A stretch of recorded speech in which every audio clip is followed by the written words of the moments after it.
This is the Inspection Pro Joe podcast, where we break down everything you need to know to grow a successful home inspection company. Join hosts Joey and Jake as they share insider knowledge and chat with the industry's best on how to take your business to the next level.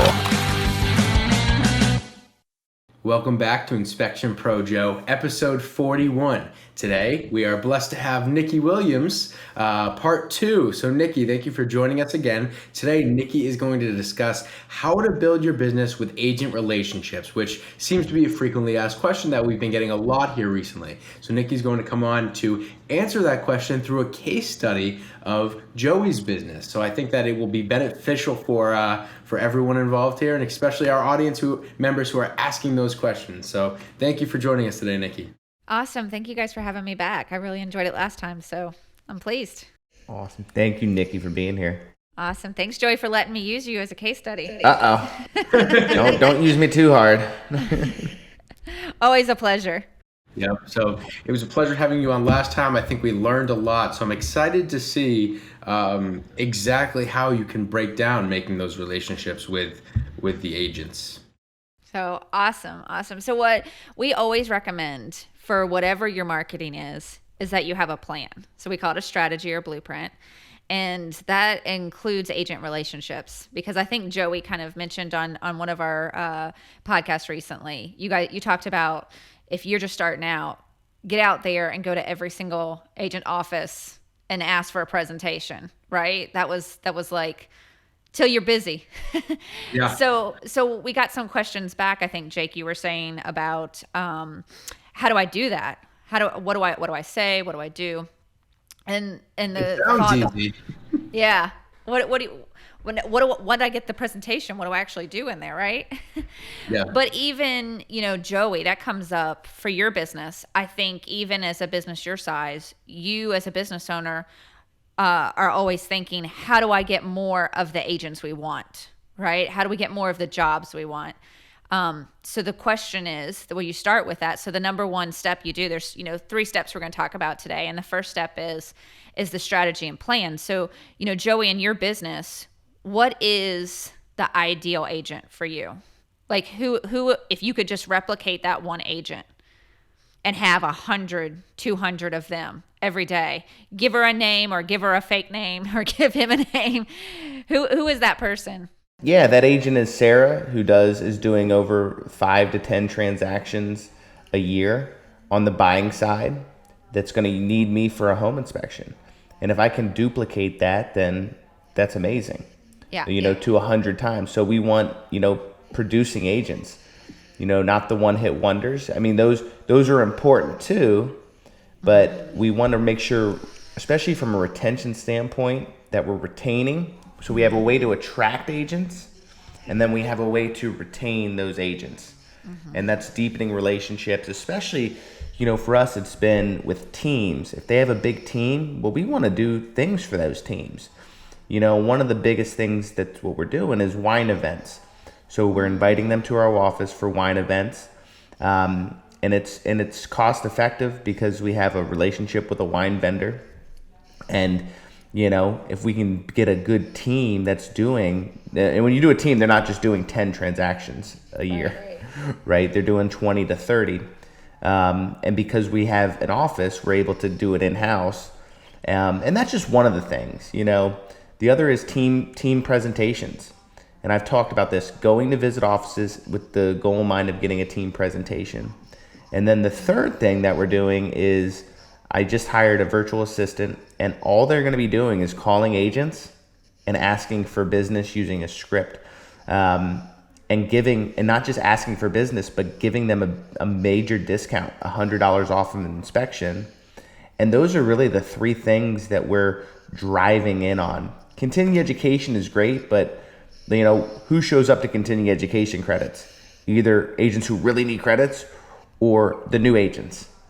I still want those new agents, but I really want those big time agents that are going to be using us over and over and over again, and really deepening those relationships. That's awesome. You have obviously already done some work on your strategy and putting this plan together. Let me ask you about Sarah and her team. I'm guessing that they are a team, so they probably do belong to an agency, right? They're not probably what we refer to as kitchen table agents, right? Work on their own. Do you differentiate between, like, are they high-end homes? Are they like townhomes? Are they first-time buyer teams? Do you have it broken down that far? No, and those are things that is something to look into. But yeah, no, we haven't, because you're right. There are teams that are really just doing those $1 million listings. There's teams that are just doing, specialize in new home buyers, more low end stuff. Yeah. And the thing is when you're doing that, so in town we have a premier guy who all he does is like the $1 million listings and above, right? His team. And then we have the people that actually work out of the what we call track or corporate homes, right? Those new ones, and they do a lot of business out of that. Their perception of value that you would give to them is completely different, right? Like how you build a relationship with the $1 million agent versus the first-time home buyer, what you would offer to them to be valuable to help out and build that relationship is going to be completely different. So it might be a little different. And first-time home buyer agent is going to be looking for a deal for her clients, right? Because they don't have a lot of cash. Whereas the $1 million agent might be not looking for a deal or the cheapest inspector, but he might be looking for a little bit something. So that's where, like, actually trying to hone in on that would even potentially increase, because your wine situation does probably get a lot, but I bet you the $1 million listing agent wouldn't come to your office as much. But if you as the owner are building relationships with him and going to rub shoulders with him at golf tournaments, or I don't know what he's interested in flying. Some of these teams have their own little space within an office, or maybe their own little office, taking it to them as well too. I did say we do wine events. Everything we do now is within a budget. So, each one of my marketers, I have two, can only spend $1,000 a month off one-off expenses. So those wine events count like that. A luncheon counts like that. If we have a membership somewhere, that's not included. But so they are operating within a budget, and that helps us, not say yes to everything. I think in the past we were saying yes to too many things, and there was no measurable in what we were saying yes to. And so, as I talked about, everything we do now has to be measured. Marketing, what's the result? And if we're not seeing the right result, then there's changes that need to be made. And I think that's the biggest thing. And, sometimes maybe maybe it's not your strategy. Maybe it's the people who are implementing the strategy. There you go. Right? So you may have the right strategy, you just may have the wrong person doing the strategy. So you got to look at all that, and make sure that, because I'll be honest with you, the more you rub shoulders with other inspectors within our industry, especially the larger guys, if they're doing a strategy that works, then it should work for you too. And if that strategy is not working for you, then you probably have the wrong person implementing the strategy. And so then it becomes hard decisions have to be made. You either say, hey, you're not yielding the right result. You have a month to get the results going, because clearly something's not lining up, and the strategy works because it's working for 3 other companies. Yeah, or it could be the wrong seat that they're in. You might have the right person just in the wrong seat. Yeah, maybe there's seats within another company. No, I'm just kidding. Yeah. But seriously, no, but you're true. That's so true, because you have good people within your organization that maybe you've got promoted too quickly. Maybe you they said, they wanted to do that, but that really wasn't their specialty. So yeah, it could be that they've just, maybe promoted too quickly, and now they're in the wrong seat because of you, not because of them. Yeah. And I love what you said about, trying to decide, like, they each have a budget and they have to figure out, because there are pay to play offices. We all know it, right? You don't get in the door. They don't care what you have to tell them. But you have to decide, is that really, just paying to have your cards by the agent's mailboxes, is that really going to result in any business? Probably not.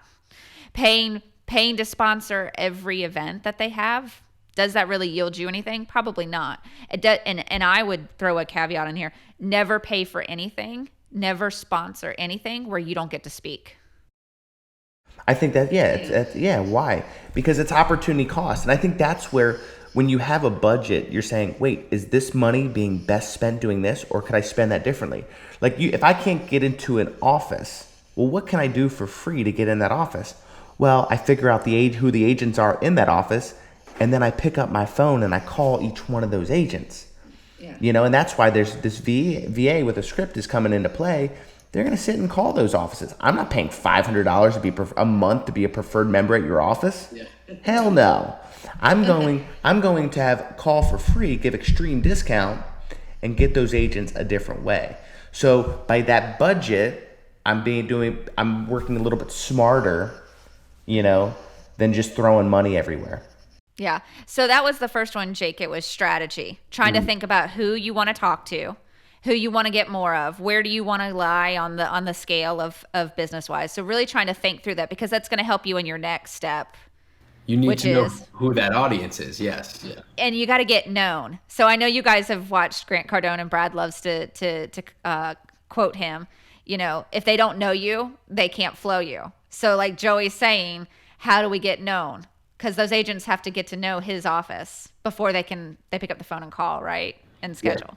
Yeah, absolutely. And so, I love what you said. Sorry to interrupt real quick. Yeah, you're good. I just want to emphasize, I love what you said about you need to get the speaking engagements, because it's tough when everything's online and over the phone. It's not personal, and you're not building that personal connection. So if you get a speaking engagement, that now breaks down the barriers. There's no degree of separation there, and you can build that relationship even just by speaking to a group of people, because they can get your personality across, understand more of who you are, and then you can build that personal relationship. Yeah, and there's different tactics to this, right? So the first thing is you want to provide value. What Joey's talking about is going and doing presentations. He gives value, and he gets to meet them. Well, in the CE classes, what he was talking about is you get the agents who are brand new, right, and don't do as many transactions. So he wants to meet the Sarahs. Well, Sarah may not be going to the CE, or she's going to a different CE or whatnot. So how do you provide value to her, give her some money? So there's different options. There is going to some of the events, belonging to the associations. I'm assuming, Joey, you probably belong to some of your real estate associations. Yeah, we do. And you know what? We're going away from that, because we're spending a lot of money on them, and it's really not yielding us results. And like you were saying, Nikki, I want to be able to speak. I'm not going to sponsor a lunch of somebody else's CE course. And one of the things that we were looking into was one of the association. It was, you get 14 events. And it was like 11 or 10 of them were CE courses that I'm not teaching the class. Mm-hmm. What? And this was, and we're paying, it was like $4,500 for the year. And I broke it down. I said, I could do my own events for cheaper, and so that's where you really have to figure out, like, hey, it sounds good. I get 14 touches with agents, but what else could I be doing with that money? I could have them come to my event where I'm the center of attention, not somebody else's event where they're the center of attention. Yeah. And I'm going to get better results. And so you start operating within a budget and really understanding, what is that money actually getting me, and what can I do? What's the alternative I could do with that money? And I think, it's hard to look at it like that, but that's where opportunity cost is so huge, is where are we spending money? Well, how could we repurpose that money for better use, or that we can track it? Yeah. Yeah. So again, you're looking at, where do I spend my resources? And for you, it's money. You have the ability to do that, right? If you're a new inspector, it may be your time, right? And as you start to build, time should still be considered as part of those resources and tracking. And am I making a maximum impact? Do I not just hand out my business cards, but I actually get to speak? I get to show them start to build a relationship and connect with him. So getting known is your second step, Jake, and in evaluating that. Sometimes you just have to go to you're starting out, you have to get to the associations and get to shake hands. Maybe that's where you start, right? Or going around. And actually, one of the questions I think, Jake, you talked to me about is how do you get presentations? How do you get past the gatekeeper? Yes. Right? I don't know if we were talking about that. So sometimes you don't just take a candy bowl with your cards and dump it off, but sometimes you bring a little bag to the girl, and you start at the front desk, that gatekeeper, and you over and over just chit chat with her. And don't do a hard sale, but start to build a relationship with her. And hey, I just want to, drop this off. Maybe have make a PDF presentation and drop it off and say, I want to leave this for the person that's in charge of training. I want to leave this in charge, for the BIC in charge. Get in there. And after a while, you bring her something special, cupcakes, right? Not just a bag of candy, that stale candy you bought from Sam's Club. I've been there. We've done it. We've done them all, right? We have an inspection company too. We've done those things. But you start to get past that and you start to ask for those opportunities until you get known. Go to some of the parties. And if not, there's also another trick that's past this. To get past that agent office gateway, we started a podcast, a video podcast. And we started inviting other vendors to come be on the podcast that would give value to the agents. So we invited the person who's sponsoring all the other events, the guy who's the mortgage broker, the warranty lady, just down the list, all the ones that are already paying for the attentions of the agents. And we brought them on our own show, produced it, and sent it out to agents on a video. It cost us our time, right? And doing that, and that started getting us known. Then we also had content to share on email. Yeah. And I just want to say, if anyone in the audience is wondering, all right, if I want to do that, that sounds great. How do I do that? Feel free to reach out to me. j.aronson@pairpayments.com. If you have any podcast questions, a lot of people have been asking me questions regarding podcasts lately, so feel free to ask a question. I would love to help you out. You can get a podcast going, low cost, and I think the highest cost is going to be the time it takes you to do it. So it's definitely a huge value. I mean, that's why we're doing a podcast now. They can be a huge value for low cost. So yeah, definitely reach out if you have any questions. Absolutely. Joey, I think you ought to start another podcast. Your local one. That's right. You should just have a studio set up in the office. Just podcast every day. Hey, I know some pretty big people out there making some cash. Do podcasts every day. Not a bad strategy. There you go. I was thinking Ed Milet, Grant Cardone. A couple of those guys have some jets. So the third thing, so once you know your strategy, you know who you're talking to, kind of where you want to go in the marketplace, who do you want to go after? Because we can't just say all agents, because then that just doesn't work very well. You won't get the biggest bang for your buck, right? And then you get known, right? So we got to get known. We start doing things to take that attract. I love those words, attract, connect, and convert, Joey. So you made my heart leap for joy. The third thing is your follow-up. And you kind of said that you said that almost in your retention, but there's a level between. And that is, do you have a regular email sequence? Joey, it could be coffees for your marketing girls, right? Sending gifts to some of these people. If you're going after Sarah and Sarah's got $1 million listings, right? Maybe you see, guess what? All those big offices, they happen to post their top producers for the quarter and for the month. What if you just have this like gift basket lady on dial? I have one of those. And on Instagram, I just send her a message and say, hey, so-and-so just made whatever, high society for Berkshire Hathaway for the quarter. Send her a gift basket, right? I love that. Do something special. If you want to get in the door, don't just do the regular thing. Surprise and delight, and follow up on regular email. I do, we use ISN, and every agent that we book, I also put the selling agent in their email. Then I download that list. So not just do I have the agent that already knows us, I get introduced to a second agent. Yeah. I have their email. I put them, and I use it in a separate email system and for our campaigns, and I send out a little video with a helpful tip. It's, our head lead inspector is saying something of value. I send it out. I don't spam them. I send something that's, once a week. And guess what? We get calls after that, So you got to have a follow-up plan. Are you guys doing some kind of follow-up, or right now are you guys focusing on, Joey, the girls calling?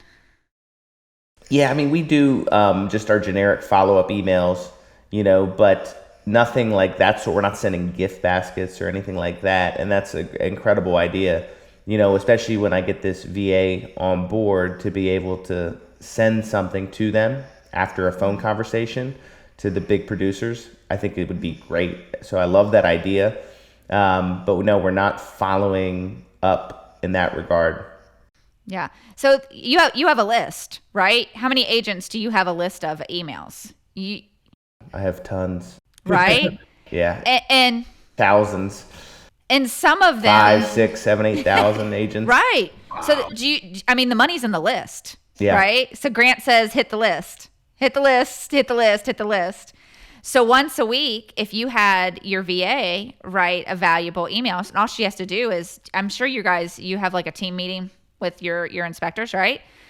Ask your guys, what's the top question agents ask you? If you have Sarah, has Sarah ever asked you a question? Do you ever talk about, is it radon? Does she ask about termites? Does she ask about new construction homes?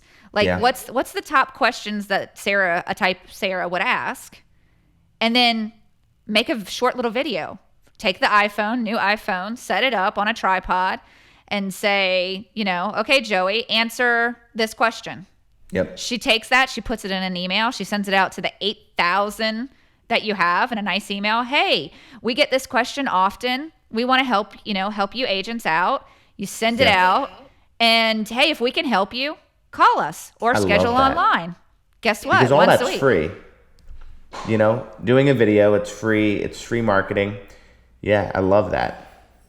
You would be surprised. So we actually produced videos, I want to say 5 years ago, probably close to 5 years ago.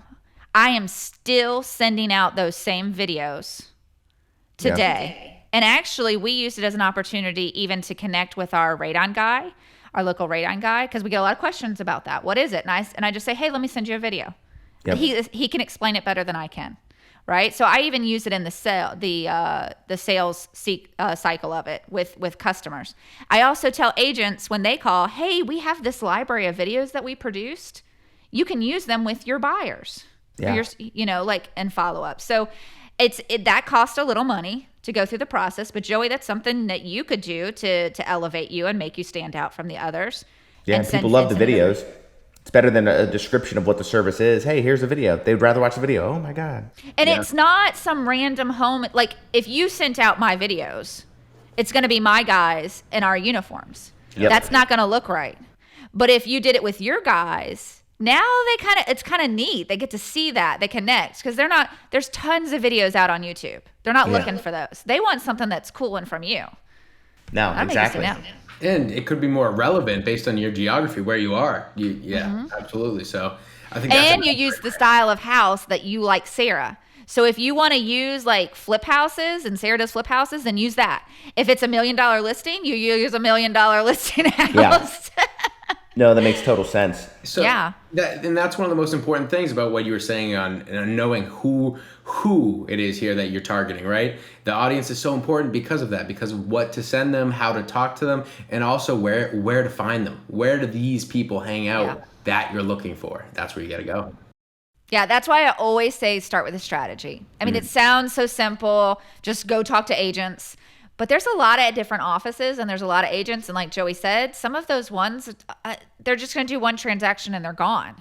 Mm-hmm. And that you spent a lot of energy to get them and they're not going to pay over long term. I mean, the benefit of working with an agent is that they're going to continue to give you business. So, yeah.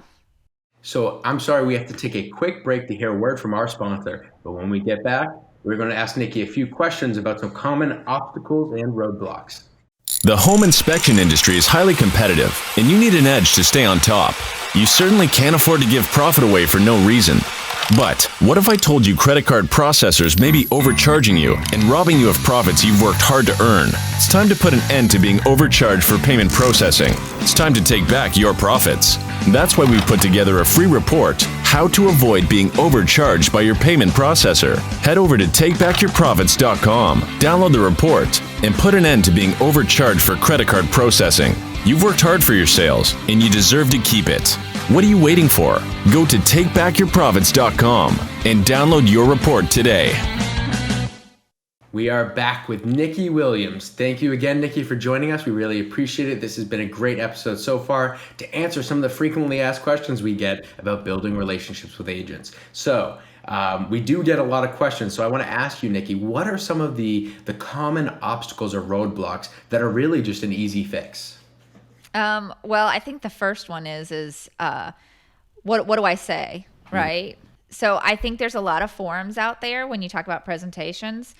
Joey, there's several groups, right? Masterminds that are out there that you guys, other inspectors will share with you the presentations that they do so that you can give value. So I think that's an easy one to overcome.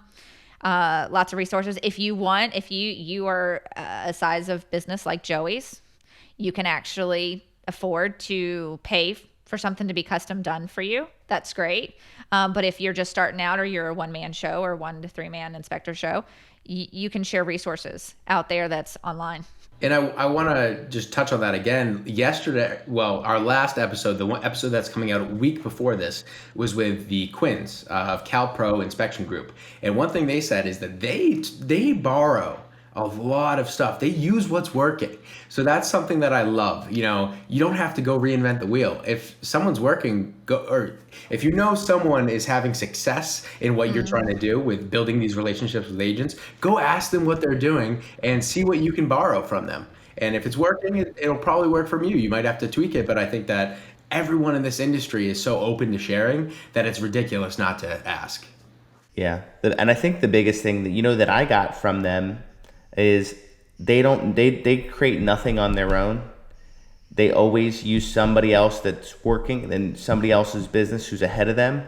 And what they do that's different than a lot of people is they actually go and implement it. And they're not afraid to make mistakes. They may not have all the resources. They just go and do it. And they say, you know what? It worked for them. If it fails for us, it fails. Mm-hmm. And they've been extremely successful. And they've had not just been successful, but they've had rapid growth. And that's because they're doers. Mm-hmm. You know, when you go to a conference and you see something that another company's doing that's working, you owe it to your business to go implement it immediately. Don't wait for the perfect time, the perfect person. You got to do it now. Because when you don't do it now and you wait a week, 2 weeks, you will never go back and do it. Yeah. How many notebooks do we have with full of ideas that we never do? Yeah. Tons. If you've been going to conferences, you have tons of ideas. You go back and you're like, oh my God, I didn't do that. Oh, I did one thing. Thank God. And you get swept up in something else. But I think that's a great point, actually. I think I answered my own question there. The biggest roadblock might be getting started because you build it up in your head of how do I approach these people? How do I talk to them? And I think at the end of the day, whatever portrays you as a person the most, like Nicki was saying, of don't go in with the hard sell, go and talk to someone, find out what they like so you know what to send them, stuff like that. You know, build the relationship based on the fact that you're a person, they're a person, and you're grounded. You're here to build a relationship for both of you. You're not just there to go hard sell them on yourself and just grow your business. You're here to build a relationship, and there's give and take. You're here to help. Yeah, wasn't it Harmony Brown on your podcast that said that the first things she did was go to inspections and actually just ask the agents questions? Yeah. What do they need? Absolutely. That's how she got into it. She found an agent who basically took her under her wing and just did all of the research she could, essentially. And this was just like in-person research, right? You can go online and look up whatever you want, but there is an incredible value to going where the information is, like the first-hand source, and asking questions. Yeah, and I think, 2 ways that you fail is inaction, right? Or taking action. But the only way I'm going to learn is if I take action. If I do nothing, I can't create a learning experience. And I think the action takers, they fail, but they're learning. If you're not taking any action, you'll never learn on if it actually worked or if it didn't work. You get no feedback from it. So you got to take action and fail so you can learn from it and do something different the next time. Yeah. Isn't it the law of inertia or motion that once an object is in motion, stays in motion? Right. Yeah. So once you first take that step and you start knocking on doors for agents or walking around to offices and just trying to get to know them or sending emails. Once you start, it just keeps going. The domino effect of your work.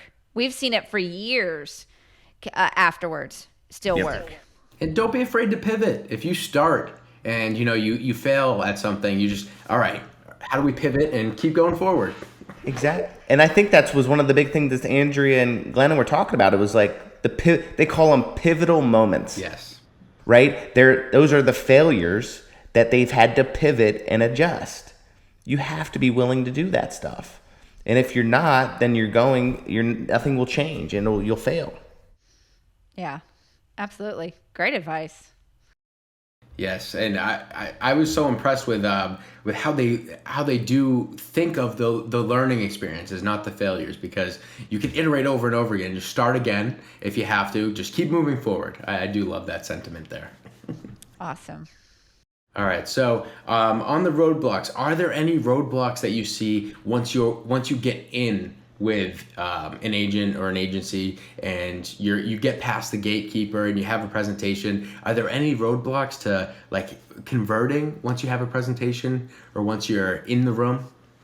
Well, I think some agents are going to tell you, well, I have a guy, right? They already have a relationship with a guy. And I think you can say, well, we'd love to just have you try us once, right? In case you need a backup ever. If you need something last minute, and I hate to say that because I don't want any of our favorite agents to go get a backup, right? But if there's ever something that comes up at the last minute, I want you to go ahead and kind of have a trusting relationship with us. So give us an opportunity to just, show you, get to know our lead inspector. And I have a little bit of an edge. My lead inspector is also a licensed GC. So I also plug that away. I kind of say that, hey, sometimes you have difficult houses and it's really helpful to have that GC at the walkthrough with your clients because they have questions. And we all know that agents have some transactions that they need a little special help on, right? A little extra hand. So you just build that offer and you try to get that in and say, hey, and if not, just remember us when you do need us. But you keep showing up if your face keeps showing up. So you don't see it as an obstacle. You just see it as an opportunity to eventually we're going to get you. Yeah, persistence. Oh yeah, persistent.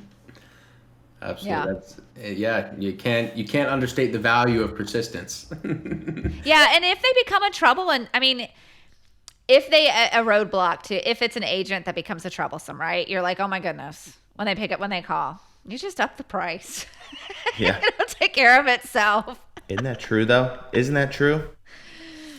Yeah. So if the girls are answering the phone, know who it is, they'll know eventually. But I take a lot of time to get to know the agents. So if you have good people like Joey, I'm sure you do, they get to know who the person is, that calls through, and they chit chat with the top agents and get to know what's going on with them, whether they're going on vacation. I mean, it just takes a minute to be like, oh my goodness, girl, congratulations on getting a house under contract. I know it is crazy out there right now. Like, congratulations to your buyers. Like, awesome. What can we do to help you? Like, and I tell them things like, I hide inspections on the calendar that can't be booked online. And I save them for my favorite agents, and they know if they're in a pinch. They just call me. I will get you worked in. Don't worry about it. You're one of my favorite agents, girl. Yeah. You build relationships with them. Yeah. I love that. So, Joey, you stealing my lines, Joey. Yes. Hey, girl.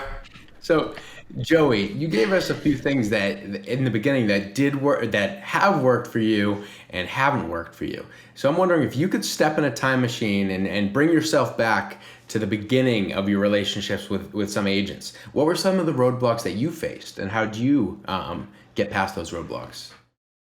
I think some of the roadblocks, especially when we started growing, our systems and processes weren't in place. And whenever you fail to provide just do a quality job and things fall through the cracks and maybe aren't scheduled properly, and, that hurts a relationship. Mm-hmm. I'm going through an issue right now where my phone systems, we've made some adjustments and the adjustments didn't work. That's creating distrust between agents.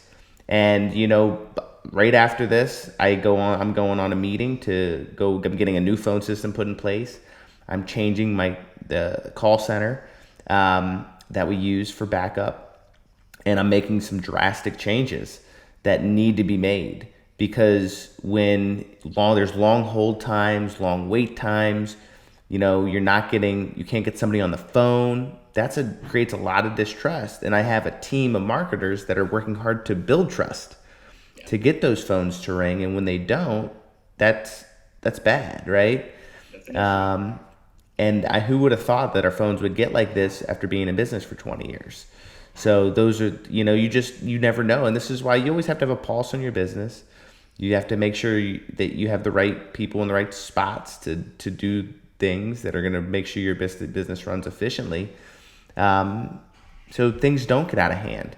You need to have those weekly check-ins, and I take full responsibility that those hadn't gotten done, because those are big deal. It's the inspection is a small piece of it, and somebody said it best. I think it might have been Glennon. He said, we're a marketing and sales company that happens to do service for home inspections, termite, and pest control. And if and the phones are a key part of that. That's customer service. That's that's sales, right? They're on the phones pricing out jobs for us, doing those things. And if those things are not running efficiently or effectively, that's big, that's like catastrophic.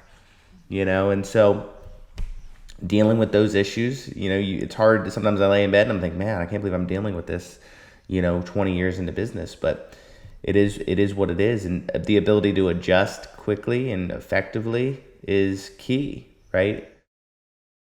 So 20 years ago, what was going through your mind in your first presentation to a real estate agency?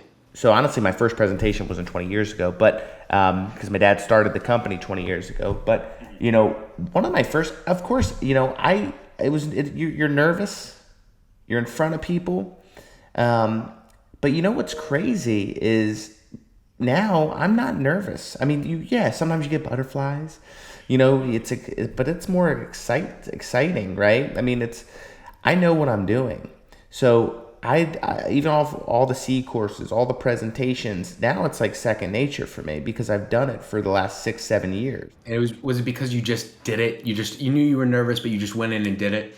Well, I think what you find is fear's paper thin, right? You're fearful, you're nervous, you're getting in front of people. And once you do it and you keep doing it and doing it and doing it, that suddenly subsides slightly, I don't think those butterflies ever go away, especially when I'm talking to maybe a group of 180 people, 80 to 100 people. But it's not like I'm at a loss for words ever. I know what I'm doing. I know the product and service. I know our company. I know what we have to offer. I know all those things. Like, I know that if I'm teaching a C course, I only have 6 of them I teach, right? I know what I'm talking about. So it's not like I'm nervous from that. I'm, just more, I haven't done this in a while. Especially post-COVID, I'm used to sitting on a Zoom call, and then I've had the in-person presentation 2 months ago. I hadn't done that in a while, where now I'm standing and not just sitting in my boxers behind the screen, right? I'm like, oh man, I can't show up in my boxers to in person, right? That's a good tip. Don't show up in boxers. But I think the biggest thing is, hey, you're nervous to go to an office to deliver a candy bowl and meet the gatekeeper. The only way you're going to get over that fear is to do it. And like we talked about, you may not be the best person to do that. Well, you at least, if you're a one-man shop, you at least have to be the first person to do it. And then I can go train somebody on how to do it. Or you can put them in touch with an inspector who's done it, and you say, hey, Joey, do you have a systems or process for your marketing person to follow? And so now you don't even have to reinvent the process or the system. You're taking it from somebody else, and now you're sharing it with that new hire, and you're saying, this is the job description, this is what you need to do. And now you really don't even have to do it too much. I think what's going to stop you in the beginning is money. You don't have the resources to pay. So you're going to have to use your time. And so unless you have, maybe you had a great job and you have $100,000 sitting in that can be used for your business. Now you have some resources. Now your resource isn't just time, it's money. And now you can take that money and really hire and build that foundation and really, boom, and use it to grow. So, but a lot of you guys starting out may not have that. So the only resource you have, like Nicki was talking about, is the time resource. It's not just money, it's your time. And that's where a lot of us start, where we have to be willing to go out and put ourselves out there over and over and over again and use that time resource because we just don't have the financial resource to do it. Yeah, and I would even say there's lots of agents out there right now that over COVID seek opportunities, right? So you talked about pivotal points, right? So COVID, a lot of agents pivoted and they went because they weren't having in-person office meetings. They weren't doing some of the stuff that they were doing, and they created Facebook groups. Yeah. Right. And they started networking groups, and they started podcasting, I call podcasting, but video stuff online and networking. And if you can go find them, if you don't have time, if you don't want to go to the office and knock on the doors, seek out another way. Go try to be a guest. Go do a sponsor. I know some of them are still doing basically webinar, video stuff online, and talk. If you don't feel comfortable talking and it's just you, find another way to do it. There are multiple ways. I don't like to speak in person. I don't. I'm not a standing, that's just not Brad is great at it. So we just go and we put Brad in front. But I don't mind being on the webinars and speaking on podcasts and so on. So you can do it. You can share what you've got. You can meet other people. If that's your roadblock, look for the side road. Look for another way to pivot like they talked about. Absolutely. Well, this has been great.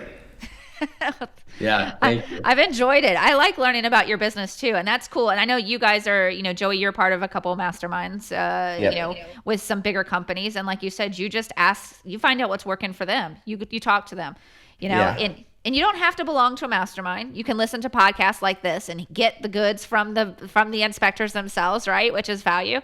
Or you can just, call up another inspector an hour away. Say, hey, can I come shadow you for a day? Inspectors are great to work with. Yeah, and again, some of the masterminds cost money. They're not free, right? So it's again, you have to have that financial resource, and you have to determine what you're willing to invest in your business. But I will say this: you get in the right mastermind groups with people that are way ahead of you. What do you need to do when you start spending money like that, and you're in these mastermind groups? Same thing that you need to do with agents. You need to build relationships.